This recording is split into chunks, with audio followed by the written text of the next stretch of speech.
নমস্কার, টিভি9 বাংলায় আপনাদের স্বাগত। আপনাদের সঙ্গে রয়েছে আমি কুনাল। শুরু করছি হোয়াট বেঙ্গল থিংস টুডে। অতিমারির লাস্ট ল্যাপ, কি আশ্চর্য! যখন হু হু করে গোটা বিশ্বে কোভিডের সুনামি আছড়ে পড়ছে, নতুন করে আমজনতার কপালে চিন্তার ভাঁজ পড়ছে, ঠিক তখনই বিশেষজ্ঞরা বলছেন এটাই সম্ভবত কোভিডের শেষ কামড়। প্যান্ডেমিক এখন এন্ডেমিক। আশঙ্কার মধ্যেই আশার আলো ডেফিনেটলি, কিন্তু সেখানেও কিছু প্রশ্ন রয়ে যাচ্ছে, বিভ্রান্তিও থাকছে। টিকাকরণের কার্যকারিতা থেকে বুস্টারের প্রয়োজনীয়তা, আইসোলেশনের দিন থেকে টেস্টিংয়ের প্রোটোকল, এবং সবচেয়ে বড় প্রশ্ন যেটা, তা হলো কোভিডের দাঁত নখ তাহলে কি ধার হারিয়েছে? তাহলে কি কোভিড এখন শুধুই আরও একটা ফ্লু? তাই যদি হয় তাহলে এই বুস্টারের দরকার কি রয়েছে? কেন আমজনতার কাছে বিভ্রান্তি বেলাগাম? আজ হোয়াট বেঙ্গল থিংস টুডেতে এই উত্তরে আমরা খুঁজব। বিভ্রান্তি নয়, আমরা আজ সমাধান খুঁজব। এই বুস্টার বিভ্রান্তি নিয়ে যেমন আলোচনা করব, পাশাপাশি আরও বেশ কিছু বিষয় নিয়ে আমরা আজকে আপনাদের সামনে বিষয়টি পরিষ্কার করার চেষ্টা করব। আমাদের সঙ্গে থাকবেন বিশিষ্ট চিকিৎসকেরা। আর যখন বুস্টার প্রসঙ্গটা উঠলই, এই বুস্টার ডোজ নিয়ে জোর বিতর্ক কিন্তু বিশ্বজুড়ে। জোড়া ডোজ কি যথেষ্ট নয়? তাহলে ঠিক কত ডোজের প্রয়োজন রয়েছে? ভারত সহ একাধিক দেশ তৃতীয় ডোজ দেওয়া শুরু করেছে, চতুর্থ ডোজ দিচ্ছে ইসরায়েল। বুস্টারের পক্ষে যুক্তি যে অ্যান্টিবডির স্থায়িত্ব মাস 6 পর থেকেই কমছে, তাই কোভিডের বিরুদ্ধে শরীরকে তৈরি রাখতে অতিরিক্ত ডোজ জরুরি রয়েছে। বুস্টারের বিপক্ষে যুক্তি শুধু অ্যান্টিবডি নয়, টি সেলও ভাইরাসের বিরুদ্ধে লড়াই দেয়, তার উপর ভরসা রাখা দরকার। তাছাড়া জোড়া ডোজেই গুরুতর কোভিড থেকে মুক্তি মিলছে, তাহলে তৃতীয় ডোজের প্রয়োজনীয়তা কেন? তৃতীয় ডোজেও তো সংক্রমণ ঠেকানো যাচ্ছে না। হুর স্পষ্ট অবস্থান এক্ষেত্রে, তারা বলছে বুস্টার নয়, আগে বিশ্বের সবাইকে জোড়া ডোজ দেওয়া জরুরি। ধনী দেশগুলিতে বুস্টার ডোজ দেওয়াকে স্ক্যান্ডাল বলতেও পিছপা হয়নি কিন্তু বিশ্ব স্বাস্থ্য সংস্থা।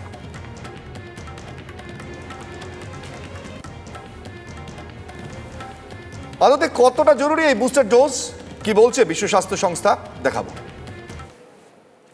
About 20% of all vaccine doses administered every day are currently being given as boosters or additional dose. Blanket booster programs are likely to prolong the pandemic rather than ending it by diverting supply to countries that already have high levels of vaccination coverage, giving the virus more opportunity to spread and mutate.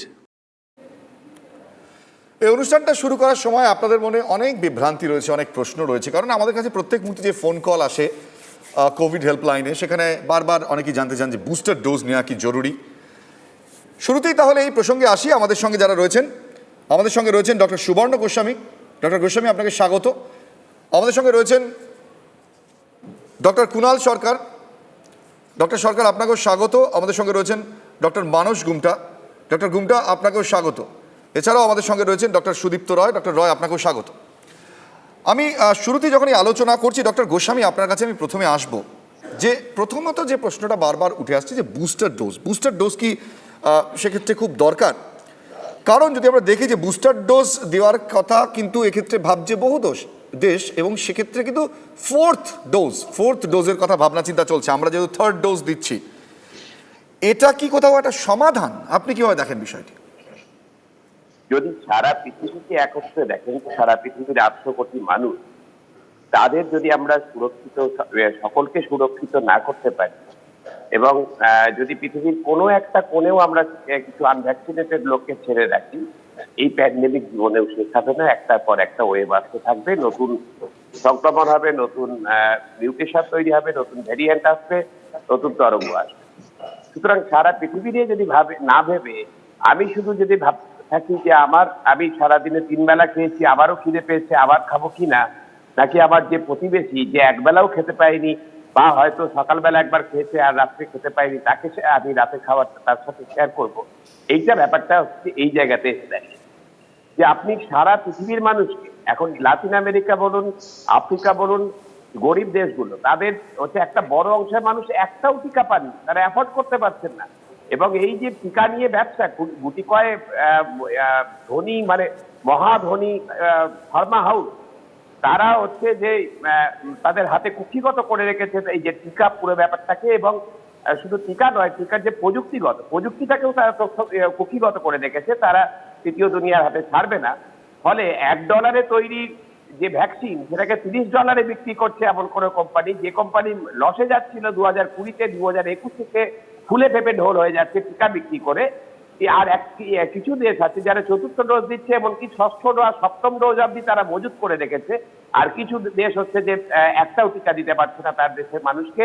তার দেশের যারা comorbidity রয়েছে, যারা vulnerable যে group রয়েছে, বয়স্ক যারা রয়েছে, এমনকি হেলথ কেয়ার ওয়ার্কারদের তারা টিকা দিয়ে কাভারেজ দিতে পারছে না। তাহলে এই যে অসাম্য, চূড়ান্ত বৈষম্য দুনিয়া জুড়ে, এবং টিকা নিয়ে যে বাণিজ্য, এইটাই হচ্ছে প্যান্ডেমিক আজকে হচ্ছে থামতে দিচ্ছে না। প্যান্ডেমিকে আজকে স্প্যানিশ ফ্লু প্যান্ডেমিকের 4-5টা ঢেউয়ে উঠে তারপরে থেমেছিল 5 কোটি প্রাণের বিনিময়ে।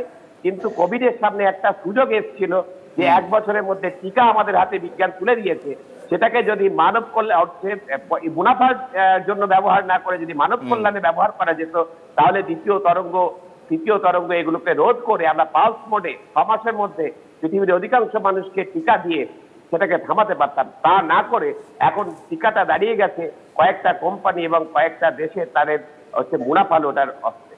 এই জন্য বুস্টার ডোজ ডেফিনেটলি, সেটা সায়েন্টিফিক্যালি যদি দেখেন, 6 মাস থেকে সব পেরোলে অ্যান্টিবডি কমতে শুরু করে, সেখানে বুস্টার ডোজ দিলে অবশ্যই ভালো, ঠিকই। কিন্তু আপনি যদি সারা পৃথিবীর কথা ভাবেন, প্যান্ডেমিকের কথা ভাবেন, প্যান্ডেমিকটাকে শেষ করার কথা ভাবেন, তাহলে আগে পৃথিবীর সমস্ত লোককে 2টো করে টিকা আগে দিতে হবে, তারপর বুস্টারের কথা। একেবারে আপনি যেটা বলছেন WHO এই একই কথা বলছে, কিন্তু ডক্টর গোস্বামী, এটা তো একটা দিক। আমি যদি আরেকটা দিকে তাকাই, ডক্টর সরকারের কাছে একটু আসি। এক্ষেত্রে বহু বিশেষজ্ঞ এবং WHO এটাও বলছে যে বহু দেশ 4 মাস অন্তর অন্তর বুস্টার ডোজ দেওয়ার কথা বলছে, এমনটাও ভাবনা চিন্তা চলছে।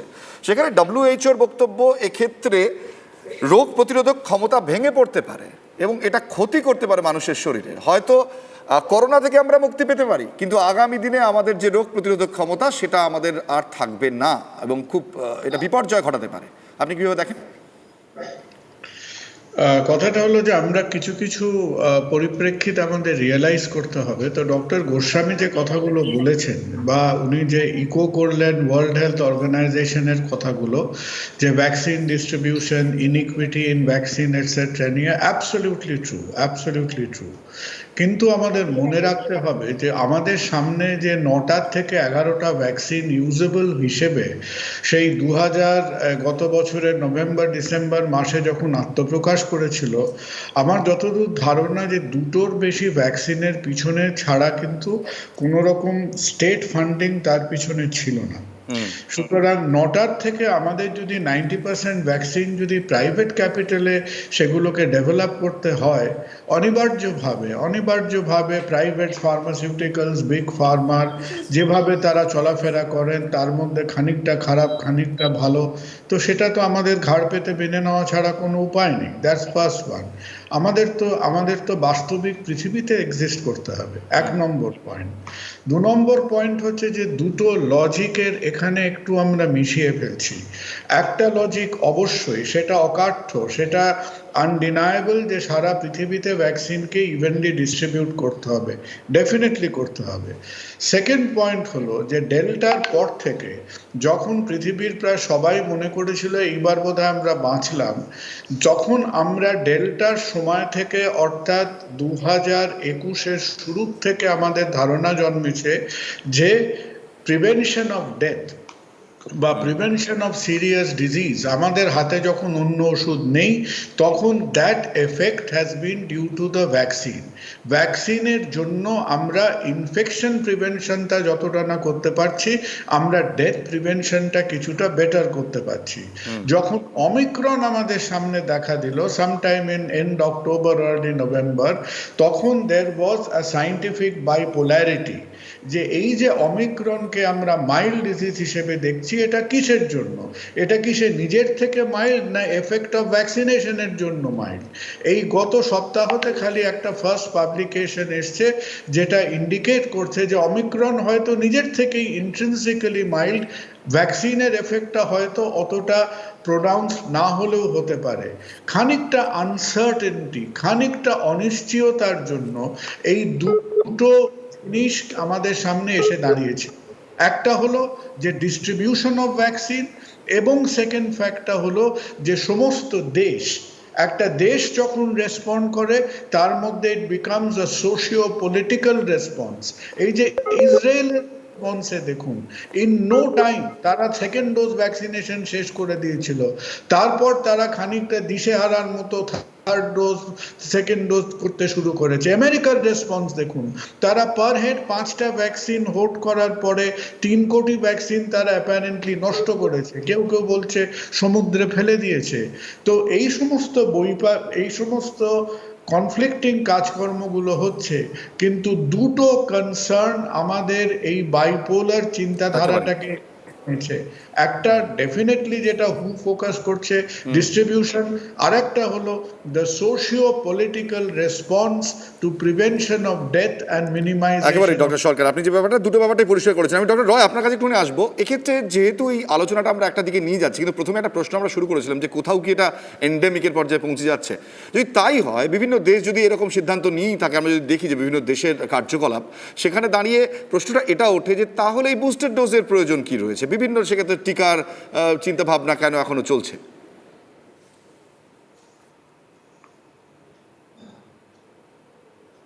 নেওয়ার পরে যে মানুষের মধ্যে এই বুস্টার ডোজ নেওয়া হবে কি না হবে এই সম্বন্ধে একটা সন্দেহ ছিল, এবং আমাদের যে ভারত সরকারের যে চিন্তাভাবনা, সেখানে কিন্তু যে বুস্টার ডোজ সেটা সম্বন্ধেও তারা একটু ডিলে করেছে।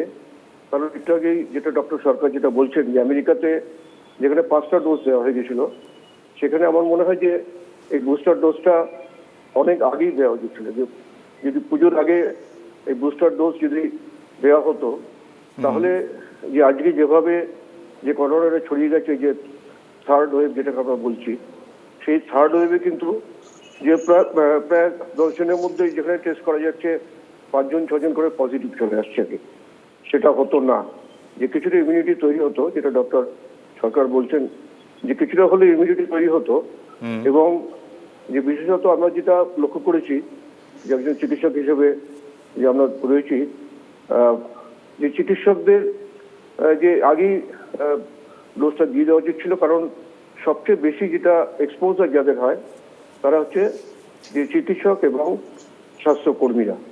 তাই এই যে বুস্টার ডোজ এটা আগে দেওয়া উচিত ছিল। যাই হোক, যে বর্তমানে যেভাবে ভ্যাকসিনেশন যেভাবে হচ্ছে, আমার মনে হয় যে ভারতবর্ষের মতো দেশে যে যাতে প্রত্যেকটা যাদের কোমরবিডিটি আছে 60 বছরের উপরে, যে ভারত সরকারের যে নিয়ম অনুযায়ী, যে এবং যারা ডিফেন্স পার্সোনাল এবং অন্যান্য যারা রয়েছেন, যে তাদের মধ্যে যত শিগগির সম্ভব, যত তাড়াতাড়ি সম্ভব।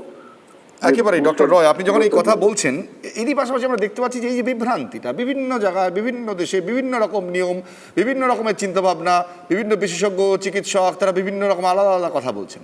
তার মধ্যেই একটা বিরতিতে যাওয়ার আগে একটা ছোট্ট জিনিস আপনাদের দেখাই, যে এই অত্যন্ত গুরুত্বপূর্ণ বিষয়, ছোট্ট নয়, ভীষণ গুরুত্বপূর্ণ বিষয়। তা হলো যে ওমিক্রন নিয়ে আতঙ্ক কমতেই কিন্তু গাইডলাইনে বদল ব্রিটেনের।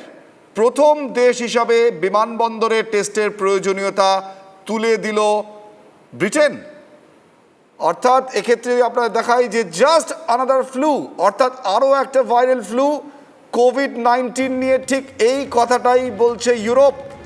আর কোভিড নন কোভিড ভেদাভেদ নয়, অন্যান্য ভাইরাল ফিভার যেমনটা হয়, অতিমারির এই লাস্ট ল্যাবকে ঠিক সেভাবেই মোকাবিলা করার দাওয়াই দিচ্ছেন বিশেষজ্ঞরা। কোথায় কি হচ্ছে দেখাই আপনাদের। কোভিডের প্রথম ঢেউয়ে প্রবল ধাক্কার মুখে পড়েছিল স্পেন, তারা এখন কোভিড নিয়ে বিধিনিষেধ তুলে দিয়েছে। স্প্যানিশ সরকার বলছে যে কোভিড এখন নিছকই অতিমারির শেষ পর্যায়ে, এখানে একে নিয়ে থাকতেই হবে, ভাইরাল ফিভারের মতোই এটা, যিনি চাইবেন তিনি টিকা নেবেন, বাধ্যবাধকতা নেই বলছে আয়ারল্যান্ড। বেলজিয়ামও বলছে যে ভ্যাকসিন নেওয়া বা না নেওয়া আম জনতার ব্যক্তিগত সিদ্ধান্ত। আইসোলেশনের সময়বিধিও কমিয়ে আনছে ইউরোপের বহু দেশ। চেক প্রজাতন্ত্রে এখন কোভিড হলে নিবৃত্তবাস 5 দিনের। ডেনমার্ক ইতিমধ্যেই সব কোভিড বিধি তুলে নিয়েছে, মাস্ক পরা বাধ্যতামূলক নয়, সিদ্ধান্ত নিয়েছে নেদারল্যান্ডস। কোভিড সংখ্যা বাড়তে না বাড়তেই এদিকে ফের ডেনমার্ক ও নেদারল্যান্ডস তারা আংশিক বিধি কার্যকর করেছে। ফ্রান্স, জার্মানি, ইটালি এবং রোমানিয়া অবশ্য বিধির বাঁধন জারি রেখেছে। এখানেই কিন্তু প্রশ্ন উঠছে, অর্থাৎ আমরা দেখছি যে বিভিন্ন দেশ একের পর এক সিদ্ধান্ত নিলেও এক্ষেত্রে আপনারা দেখতে পাবেন যে নেদারল্যান্ডস তারা কিন্তু এই কোভিড বিধি অর্থাৎ বাড়তে না বাড়তেই তারা কিন্তু নতুন করে লাগু করে দিয়েছে। তাহলে কেন নতুন করে বুস্টার ডোজ বা কোভিডের নতুন নতুন ভ্যাকসিনেশন নিয়ে আলোচনা হচ্ছে? ডক্টর গুমটা, আমি আপনার কাছে আসবো। কিছুক্ষণ আগে আপনাদের যেমন দেখালাম যে বিভিন্ন দেশ পৃথিবীর তারা নতুন নতুন সিদ্ধান্ত নিচ্ছে, তারা মনে করছে যে কোভিডের এখানে শেষ, কোথাও এটা ফ্লু একেবারে সাধারণ। এবং আবারও যখন ওমিক্রনের বাড়ন্ত, তখন নেদারল্যান্ডসে আমরা দেখালাম যে নতুন করে আংশিক করোনা বিধি সেক্ষেত্রে লাগু হয়েছে। আপনার কি মনে হয় কেন এই যে বিভ্রান্তিটা, কেন মানুষ তো বিভ্রান্ত হয়ে যাচ্ছেন এর ফলে? না, এটা খুব, আমি প্রথমে আপনার প্রশ্নের উত্তরে আসার আগে আমি একটা জিনিস বলতে চাই যে আজকে আমরা টিভি9 বাংলার জন্মদিন। ঠিক এই দিনে 1 বছর আগে চলা শুরু হয়েছিল টিভি9 বাংলার। আমরা অভিনন্দন জানাই, শুভেচ্ছা জানাই এই শুরুর দিনটাতে। Thank you so much. তো এরপর আপনার প্রশ্নের উত্তরে আসি, উত্তর নয় আলোচনা। আর সেটা হচ্ছে যে সত্যি কথা বলতে যে বিভ্রান্তি শুধু তো সাধারণ মানুষের মধ্যে নয়, এটা আমাদের চিকিৎসকদের মধ্যেও আছে, বিজ্ঞানীদের মধ্যেও আছে। তার কারণ কোভিড সম্বন্ধে এখনো আমাদের অনেক কিছু, এবং যে ভ্যাকসিনগুলো আমরা নিয়ে কাজ করছি এখন, যেগুলো দেশে দেশে চলছে, সে সম্বন্ধে আমাদের অনেক কিছু জানা বাকি। কারণ ভ্যাকসিন আনতে গেলে আমাদের অতীত অভিজ্ঞতা এটাই বলছে যে একটা দীর্ঘ সময় লাগে, তাকে নানা রকম পরীক্ষা নিরীক্ষার মধ্যে দিয়ে তাকে উতরাতে হয়, তার সুরক্ষা থেকে শুরু করে তার নিরাপত্তা থেকে শুরু করে ইত্যাদি। এবার একটা গল্প হচ্ছে যে যখন আমরা পোলিও ভ্যাকসিন আমাদের কাছে এসেছিল, সেটা প্রায় 35 বছরের প্রচেষ্টার ফল। এবং যে বিজ্ঞানী নিয়ে এসেছিলেন সাল্ক, তাকে যখন জিজ্ঞেস করা হয়েছিল যে এই ভ্যাকসিনটার কি আপনি পেটেন্ট নেবেন, তখন তিনি বলেছিলেন সূর্যের আলোর কোনো পেটেন্ট হয় না। তো এখন আমরা দেখতে পাচ্ছি যে ভ্যাকসিনগুলো আমাদের এখানে এসেছে, প্রত্যেকেরই পেটেন্ট আছে, এবং কোনোটাই সেই ভ্যাকসিন তার নিজের পরিচয় নয়, প্রত্যেকটাই হচ্ছে তার যে কোম্পানি নিয়ে এসেছে সেই কোম্পানির নামেই হচ্ছে তাদের পরিচয়। ফলে একটা অসাধু যে ব্যবসা চলবে, এটা নিয়ে কোথাও কোনো সন্দেহ নেই। এটাই এখন আমার সারা পৃথিবীর এটাই নিয়মে এসে দাঁড়িয়েছে। মানে তাহলে কোথাও কি সাধারণ মানুষ যারা এখনো পর্যন্ত ভ্যাকসিন নিতে চাইছেন না বা ডাবল ডোজ নেননি, তারা এই বিষয়গুলো দেখার পর কোথাও আবারও তাদের মধ্যে প্রশ্ন জাগবে না? অনেকেই এর মধ্যে ভ্যাকসিন নিতে চাইছেন না। না, এটাও কিন্তু একটা বিজ্ঞানের পথ। একটা জিনিস আপনাকে বুঝতে হবে যে পথে এই কোভিড সংক্রমণ, প্রথম ওয়েভ, দ্বিতীয় ওয়েভ, তৃতীয় ওয়েভ, তার মানে এখানেই এটা শেষ হয়ে যাবে, একদমই নয়। বিজ্ঞানের নিয়মেই আরো একটা দুটো ওয়েভ হয়তো আমাদের দেখতে হবে, সেগুলো এত ভয়ঙ্কর, এত ডিভাস্টেটিং নাও হতে পারে। কিন্তু এটাও ঠিক যে ভ্যাকসিন সম্বন্ধে যেটুকু আমরা জেনেছি, আমরা সবসময় বিজ্ঞানের পথেই থাকতে চাই, যেটুকু আমরা মানে তাহলে আপনার কি মনে হয় কোভিড বিধির কোথাও পরিবর্তন দরকার প্রটোকলের? একদমই নয়, কোভিড বিধির পরিবর্তন করে কোনো লাভ নেই। আপনি যখন এই প্রসঙ্গটা তুলছেন, আমি আসবো ডক্টর গুমটা, আপনি যখন এই কথা বলছেন তখন দেখুন এই যে বিভ্রান্তির কথা আমরা বলছি না আজকে এই আলোচনায়, দেখুন এক্ষেত্রে কিন্তু এই প্রোটোকল পরিবর্তনের পক্ষে জোর গলায় আওয়াজ তুলেছেন এই বঙ্গের চিকিৎসকেরাই। তাদের দাবি যে মানুষের প্রাণ বাঁচাতে প্রোটোকল বদল হোক, ঘুঁচে যাক কোভিড নন কোভিডের এই ফারাকটা। শুনবো। টেস্ট যেমন করাতে হবে, কিন্তু টেস্ট কার করব সেটার দিকে আমাদের টার্গেটেড নজর দেওয়া দরকার। যারা গুরুতর অসুস্থ, যারা 4-5 দিন ধরে জ্বর থামছে না, এবং যারা মরবিড ইলনেস, কোমরবিড আছেন, তাদেরকে টেস্ট করাতে হবে। তা না হলে শুধু টেস্ট ভিত্তিক কেন্দ্রগুলো মুনাফা করবে, মানুষের কতটা লাভ হবে? শুধু ইনফ্লুয়েঞ্জার জন্য তো আমরা টেস্ট করাতে যাই না। এক্ষেত্রে আমি ডক্টর সরকার, এই ক্ষেত্রে যেমন এই প্রশ্নটা উঠে আসছে, পাশাপাশি এটাও তো একটা প্রশ্ন, যখন আমরা দেখছি যে এই যে ওমিক্রন, তার সংক্রমণ হয়তো অনেকটা বেশি, কিন্তু সেক্ষেত্রে তার অনেকটাই মাইল্ড, কিন্তু কোথাও কোথাও তাদের ক্ষেত্রে, সবার ক্ষেত্রে আমরা দেখতে পাচ্ছি সেম প্রোটোকল জারি রয়েছে, অর্থাৎ দ্রুত তারা বাড়ি থেকে বেরিয়ে যেতে পারছে না, আইসোলেশনে থাকতে হচ্ছে না। কিন্তু এটা তো এখনও আমরা নিশ্চিত নই যে ওমিক্রনের পাশাপাশি তো ডেল্টা প্লাস এখনও পর্যন্ত রয়েছে। এটা যদি আমরা জেনারেলাইজ করে দিই, তাহলে কোথাও কি সমস্যা বাড়তে পারে না? That is a possibility, definitely. তুমি কথা প্রসঙ্গে কিছুক্ষণ আগে নেদারল্যান্ডসের কথা বললে, তো why is the protocol in Netherlands different from the protocol of rest of মানে তাদের আশেপাশের দেশের থেকে তারা কেন ডিফারেন্টলি বিহেভ করছে? তার একটা কারণ হলো যে নেদারল্যান্ডস হচ্ছে সেই দুর্ভাগা দেশের মধ্যে একটা, যার ডেল্টা এবং অমিক্রন ওয়েভটা প্রায় একের উপরে এক সুপার ইম্পোজ করেছে। আমাদের যেমন ডেল্টার পরে আমরা মাস 6 একটু হাঁপ ছাড়ার সময় পেয়েছিলাম, নেদারল্যান্ড সেটা পায়নি। সুতরাং দে আর নট, ওদের প্রোটোকল বা প্র্যাকটিসেস গুলো খানিকটা আলাদা। যখন প্রেটোরিয়াতে যখন না প্রথম ডক্টর সরকার, মুশকিলটা হচ্ছে এখানে যেই ওমিক্রনের গ্রাফটা বেড়েছে সঙ্গে সঙ্গে তারা কিন্তু আবার সেই প্রোটোকল জারি করে দিয়েছে। না দ্যাট ওমিক্রনের গ্রাফ বাড়েনি, তাদের মধ্যে এখনো if you look at the last data from Netherlands, তাদের মধ্যে অ্যাটলিস্ট 30% ডেল্টা এখনো আছে। আচ্ছা। দ্যাট ইজ দ্যার প্রবলেম, সেটাই হচ্ছে ওদের সমস্যা। এখন আমরা যেটা দেখছি, ইউ আর অ্যাবসলিউটলি কারেক্ট, যে আমরা তো কোভিড ডায়াগনোজ করছি, আমরা তো ওমিক্রন ডায়াগনোজ করতে পারছি না। আমাদের জিনোমিক টেস্টিং ইজ এট 0.2%, আমাদের সেই এস জিন ডিপ্লিশন কিট এখনো সেই সময় হাতে নেই। সুতরাং আমার মনে হয় যে, আমি অভিজিৎদার কথাটা শুনছিলাম, যে আমাদের ওই স্টেজে যেতে যেতে এখনো খানিকটা সময় লাগবে, till we are absolutely sure যে আমাদের যেখানে ক্লিনিক্যাল ভ্যারাইটি অফ ইনফেকশনটা কি। আমরা টেলিমেডিসিনের মাধ্যমে আমি গতকাল অন্তত দুজনকে দেখেছি যার distinctly all the Cynos and symptoms of delta infection আছে। তো আমাদের এখনো একটু কেয়ারফুল হতে হবে। আইসিএমআর এর যে টেস্টিং প্রোটোকল এসছে এবং আজকে স্টেট গভর্নমেন্টের যে টেস্টিং প্রোটোকল এসছে, তারা এটাকে প্রিজিউম করে নিচ্ছেন যে আমরা এখন গ্রেট মেজরিটি ওমিক্রনের মধ্যেই যাচ্ছি। সেটা ঠিক আছে, কিন্তু ক্লিনিক্যাল কেসে আমরা এক একজন হাসপাতালে ইনডোরে অপারেশন করার আগে কি পরিস্থিতিতে আছি সেই সমস্ত। এক্ষেত্রে অনেক চিকিৎসকের বক্তব্য হচ্ছে যে এটা যে ভ্যাকসিনেশনের ফলে এই ক্ষেত্রে এই প্রোটোকলটা চালু করা যেতে পারে, কারণ এর আগে ভ্যাকসিনেশন ছিল না। সেই কথাটা দেখো, আমরা এখনো বুক ঠুকে সেটা বলতে পারি না, কারণ ভ্যাকসিন যেরকম আমাদের সাকসেসফুল হয়েছে টু প্রিভেন্ট সিরিয়াস ডিজিজ, আমাদের তো একই গলায় মেনে নিতে হবে যে vaccine has not been successful in preventing infection. আরও একটা বিভ্রান্তির ছবি আপনাদের দেখাবো, তবে শুরুতেই বলেছিলাম যে বিভ্রান্তি আমরা ছড়াতে চাই না, আমরা সমাধানের পথ খোঁজার চেষ্টা করছি। চীনা করোনা ভাইরাস তা নিয়ে গবেষণা হয়েছিল এবং সেই গবেষণা থেকেই তৈরি করা হয়েছিল একের পর এক ভ্যাকসিন। তা সে কোভিশিল্ড হোক বা কোভ্যাক্সিন বা ফাইজার মডার্নার টিকা, তারপর একের পর এক ভ্যারিয়েন্ট এসেছে, alpha, beta, gamma, delta, omicron, কিন্তু টিকা সেই একই।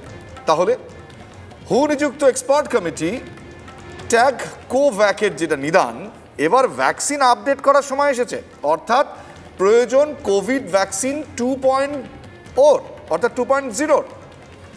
হুয়ের এক্সপার্ট কমিটি যে নিদান দিচ্ছে সেখানে বলা হচ্ছে যে চাই বর্তমান করোনা ভ্যারিয়েন্টের বিরুদ্ধে কার্যকরী ম্যানোভ্যালেন্ট ভ্যাকসিন, চাই বিভিন্ন ভ্যারিয়েন্টের অ্যান্টিজেন নিয়ে তৈরি মাল্টিভ্যালেন্ট ভ্যাকসিন, চাই প্যান সার্স কোভ 2 ভ্যাকসিন, যে ভ্যারিয়েন্টই আসুক কার্যকারী হবে।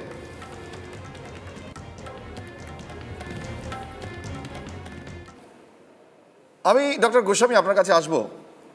এ বিশ্বে বহু মানুষ রয়েছেন যারা এখনো পর্যন্ত 1টি ডোজ পাননি, 2টি ডোজ পাননি, তেমন বহু মানুষ রয়েছে। কিন্তু এখন যদি আবার নতুন করে এই ভ্যাকসিনেশনের আপডেটেড টাইম হয়ে যায়, এটা যদি আমরা আজকে হুয়ের কমিটির এই নিদান দেখি, তাহলে কি এটা কন্টিনিউয়াস প্রসেস, এটা কি চলতেই থাকবে?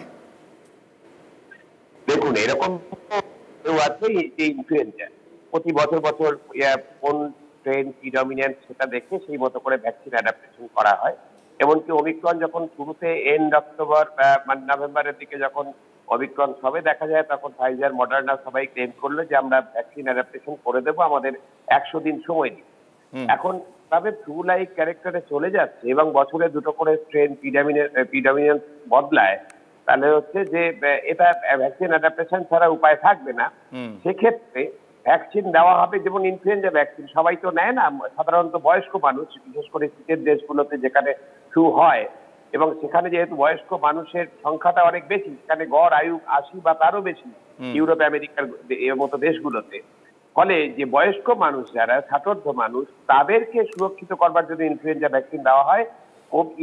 এই যে কোভিডের যে অ্যাডাপ্টেড ভ্যাকসিন গুলো, এগুলোও কিন্তু বয়স্ক মানুষ যাদের কোমরবিডিটি আছে এরকম ভালনারেবল গ্রুপের জন্য এই পর সীমাবদ্ধ হয়ে যাবে, সকলের হয়তো সেই টিকা নেবার দরকার পড়বে না, এই অ্যাডাপ্টেশন আসবে। তবে এই যে মাল্টিভ্যালেন্ট যেটা বলছি, এটা কিন্তু অনেক টিকার ক্ষেত্রে করা যায়নি, তার কারণ ডেঙ্গিতে আমরা দেখেছি ডেঙ্গির টিকা খুব একটা কার্যকর হয়নি। ডেঙ্গির চারটে যে 1, 2, 3, 4 4 রকমের ভাইরাস আছে, এই চারটে এগেনস্টেই কাজ করবে এরকম টেট্রাভ্যালেন্ট ভাইরাস ভ্যাকসিন তৈরি হলো, কিন্তু সেটা খুব একটা কাজে দিল না, বরং হিতে বিপরীত হলো। ফলে এখানে মাল্টিভ্যালেন্ট একটা টিকা বের করাটা সহজ হবে না, সেটা কতটা কার্যকরী হবে, এফিকেসিয়াস হবে, কতটা ইফেক্টিভ হবে, এগুলো অনেক কিছু প্রশ্নের এখন, তার জন্য আমাদের ভবিষ্যতের জন্য অপেক্ষা করে থাকতে হবে। না, এখানে একটা বিষয় বারবার অনেক চিকিৎসক গবেষকরাই বলছেন যে শুধুমাত্র ভ্যাকসিনেশন কেন, টি সেল একটা গুরুত্বপূর্ণ জিনিস, যেখানে আমাদের শরীরকে এক্ষেত্রে অনেক বেশি প্রতিরোধ করতে পারে, শুধু ভ্যাকসিনেশনের উপর ভরসা করে থাকলে হবে না। ডক্টর রয়, এই বিষয়ে আপনি কি বলবেন? হচ্ছে যে WHO যেটা গ্রেড যেটা করেছে, আলফা, বিটা, গামা, ওমিক্রন, 4-5টা ডেল্টা, যে ভ্যারিয়েন্টসগুলো, এবং যে ভ্যাকসিন যেটা একটু আগে বলছিলেন ডক্টর গোস্বামী, যে ভ্যাকসিনগুলো যে একটা মাল্টি সমস্ত যে ভাইরাসগুলোর যে কাউন্টার করার জন্য যে ভ্যাকসিন যে তৈরি করা এক্ষুনি সম্ভব নয়। তবে আমার যেটা মনে হয় যে চিকিৎসক তো নিশ্চয়ই একজন রাজনীতি সচেতন মানুষ হিসেবে আমার যেটা মনে হয় যে ভ্যাকসিন যেটা ভারত সরকার দিচ্ছে, যে 10ই জানুয়ারির পর থেকে যে বুস্টার ডোজ যেটাকে বলা হচ্ছে, এবং তাতে কিছুটা হলেও কিন্তু যে একটা এই ভাইরাসের এগেনস্ট একটা রেজিস্ট্যান্স নিশ্চয়ই তৈরি করা যাবে। আর দ্বিতীয়ত আমি যেটা বলছিলাম রাজনীতি ভেবে, যে মানুষের যে সচেতনতা সেটা কিন্তু আরো বাড়াবার দরকার, যে মাস্ক পরা, যে সোশ্যাল গ্যাদারিংকে অ্যাভয়েড করা ইত্যাদি যে কথাগুলো আমরা রাজনীতিবিদ হিসেবে বলি এবং চিকিৎসকরা আমরা বলছি, যে যতদূর সম্ভব যে গ্যাদারিং অ্যাভয়েড করতে হবে। কারণ হচ্ছে যে শুধুমাত্র ভ্যাকসিন আর বুস্টার ডোজের উপরে নির্ভর করে এই রোগকে প্রতিরোধ করা যাবে না।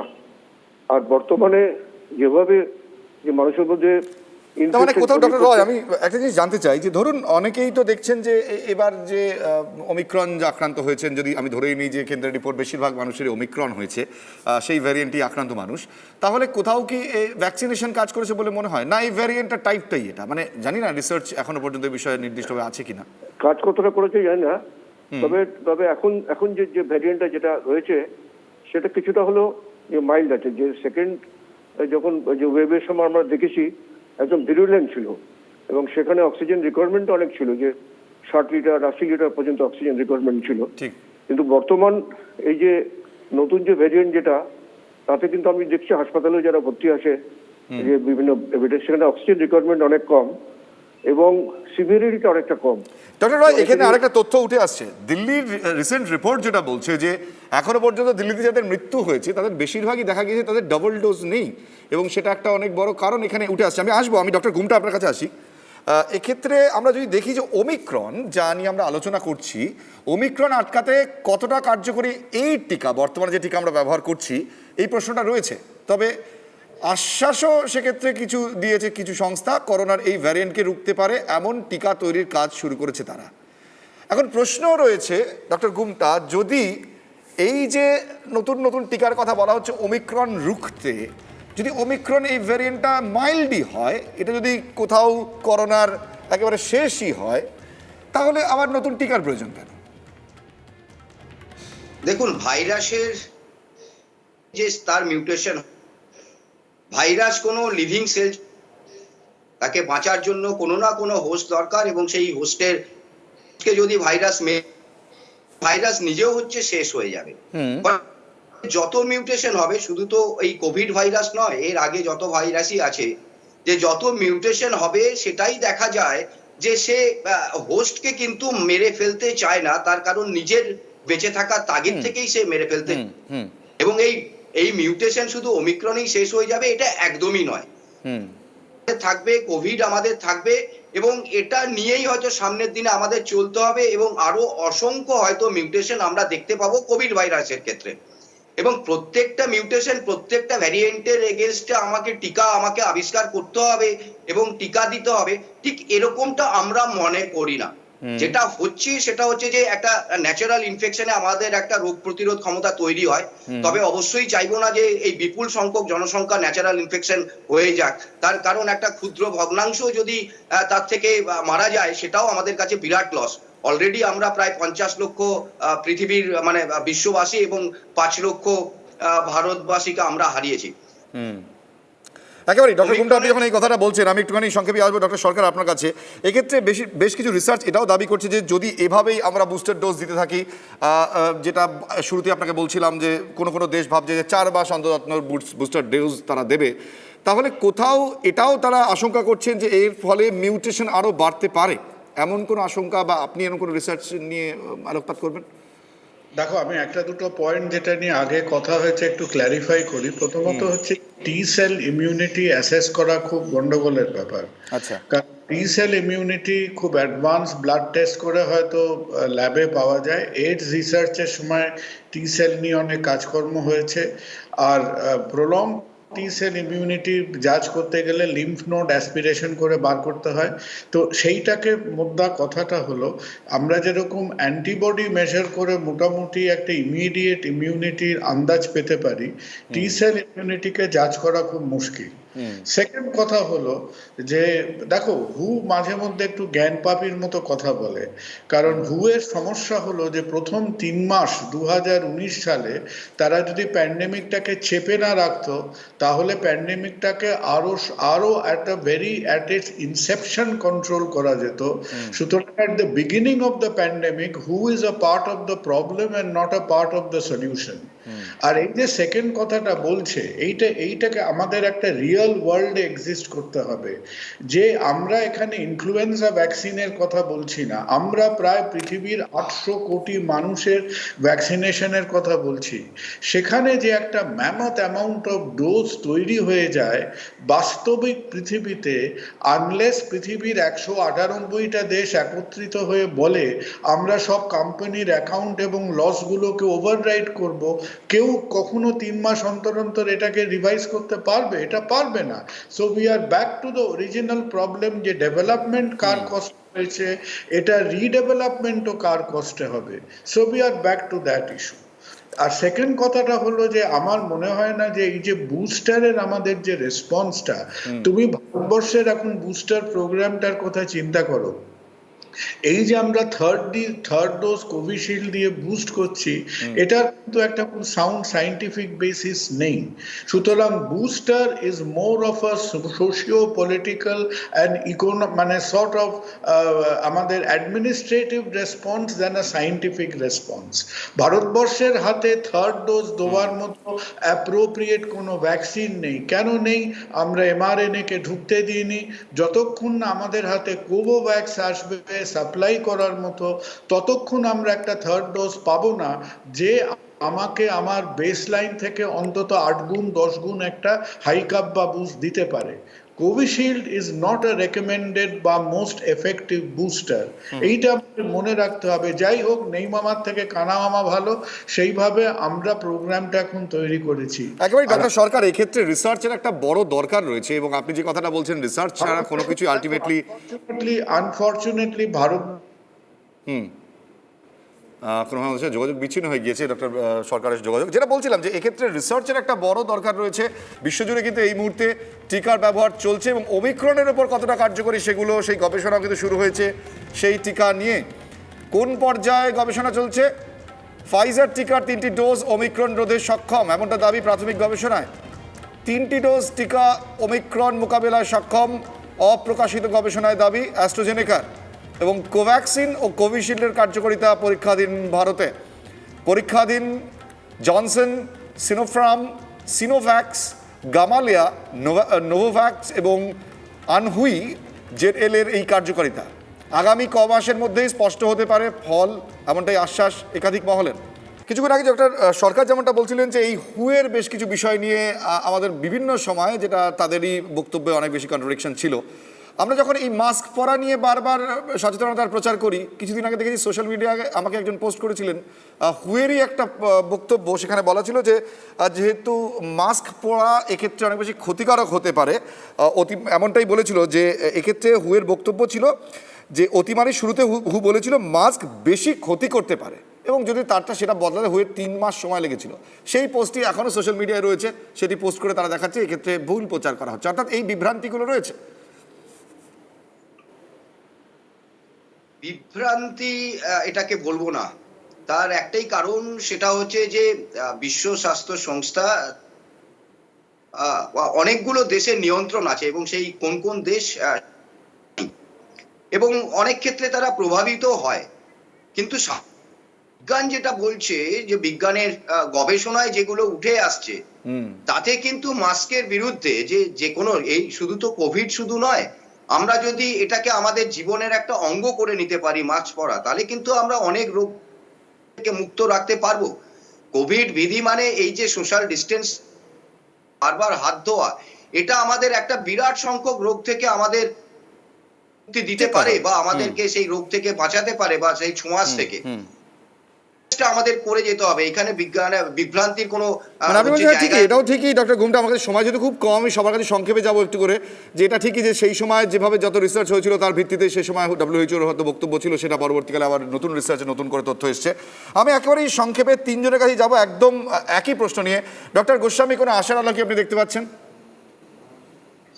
অবশ্যই আশার আলো তো ডেপুটি গুপ্তাও বলছিলেন যে দেখুন, বিজ্ঞান তো কোনো শাশ্বত বিষয় নয়।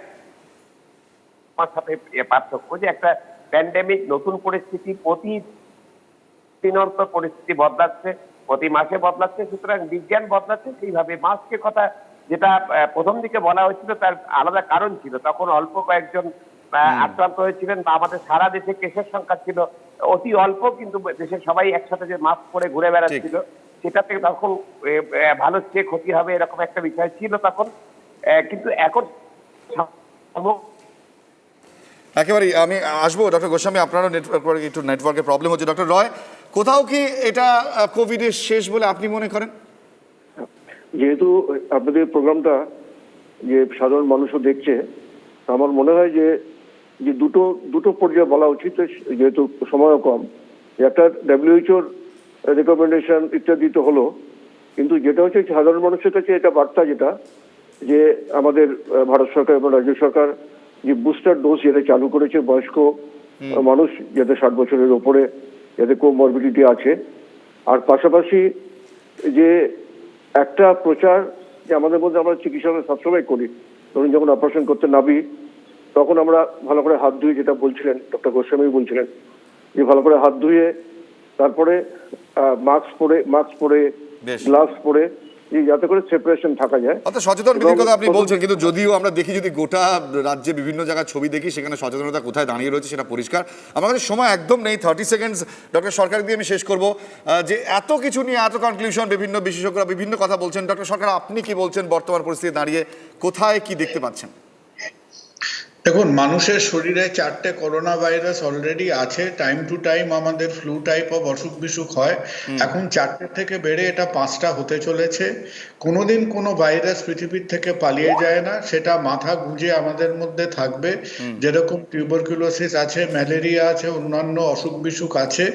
আমরা খালি বৃষ্টি চাই, সাইক্লোন চাই না। আর প্রতিবার আমরা সাইক্লোনের আস্তানাবুদ হই, আমরা মনে করি হয়তো লাস্ট সাইক্লোনটা এসে গেছে, কিন্তু তারপরেও কখনো কখনো এরকম হয়তো ঝড়ঝাপটা আসবে। কিন্তু আমার স্থির বিশ্বাস যে আমরা বর্তমানে এই কোভিড-2 রিলেটেড রেসপিরেটরি প্যান্ডেমিকের আমরা ক্লোজিং স্টেজেস দেখছি। আমরা খালি সবাইকে অনুরোধ করে যাব চিকিৎসক হিসেবে, যে আপনারা খুঁচিয়ে ঘাটা করবেন না। জিনিসটা মোটামুটি স্টেবিলাইজ করছে, আমরা মাথা ঠান্ডা রাখি, যাতে দিন 15-র মধ্যে এটা অন দ্য ডাউন স্লাইড আমরা দেখতে পাই। Thank you so much doctor Sarkar আমাদের সঙ্গে থাকার জন্য। ডক্টর রয় আপনাকেও ধন্যবাদ, ডক্টর গোস্বামী এবং ডক্টর গুমটা আপনাদেরও ধন্যবাদ। আজকের ওয়ার্ল্ড বেঙ্গল থিংস টুডের মধ্যে দিয়ে কোথাও সমাধান এত সহজে খোঁজা সম্ভব নয়, কারণ গোটা বিশ্ব যখন এই বিষয়টা নিয়ে রিসার্চ করছে, এত দ্রুত সমাধানের কথা কেউই বলতে পারছে না। কিন্তু কোথাও আশার একটা আলো রয়েছে, সেই আশার আলোটা কোন জায়গায় দাঁড়িয়ে রয়েছে সেটা শুধু খোঁজার চেষ্টা করলাম। আগামী দিনেও আমরা খোঁজার চেষ্টা করব। তবে আপনাদের আবারও বলবো, সচেতনতাই একমাত্র রাস্তা, এটা সর্বব্যাপী সব জায়গায় সব বিশেষজ্ঞরাই কথা বলছেন যে একমাত্র সচেতনতাই আমাদের মুক্তির পথ দেখাতে পারে। আপাতত হোয়াট বেঙ্গল থিংস টুডে এখানে শেষ করছি। আপনারা সঙ্গে থাকুন, দেখতে থাকুন TV9 বাংলা, প্রথম থেকেই প্রথমে।